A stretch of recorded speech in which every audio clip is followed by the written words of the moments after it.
Para sa mga nag-aalala sa kanilang mga mahal sa buhay, hatid ng GMA News Online ang ilang serbisyong maaring makatulong sa inyo. Sa Facebook page ng GMA News, makikita ang mga larawan ng ilan sa mga nakaligtas mula sa iba't ibang bahagi ng Visayas. Maaari ring makatulong ang Yolanda Person Finder ng Google na matatagpuan sa aming website. May news to go, si Salima Refran.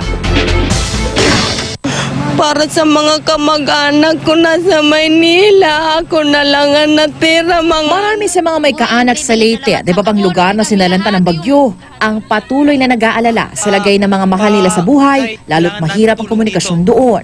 Para makatulong, matatagpuan sa GMA News Online ang database ng Yolanda Person Finder ng Google. Pumunta lang sa gmanews.tv at i-click ang Yolanda Person Finder sa itaas sa kanang bahagi ng screen. Sunod ang I'm looking for someone. Saka ilagay ang pangalan ng mga gusto nyong hanapin. Kung may impormasyon ka naman sa isang taong naiulat na nawawala, maaari rin itong ipagbigay alam. I-click lang ang I have information about someone.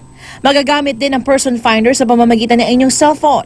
I-text lamang ang salitang search at ang pangalan ng inyong hinahanap sa mga numerong nakikita ninyo sa inyong TV screens.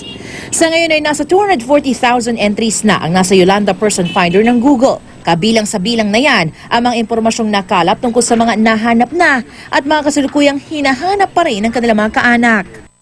Makikita naman sa Facebook page ng GMA News Online ang mga larawan ng ilan sa mga nakaligtas mula sa bagyo na nakapanayam ng mga news team ng GMA sa iba't ibang lugar sa Visayas. Samantala, makikita rin sa ilang Facebook post si Congressman Ferdinand Martin Romualdez ng Leyte ang listahan ng ilan sa mga taong kumpirmadong nakaligtas mula sa bagyong Yolanda sa kanilang lugar. Salima Refran, GMA News.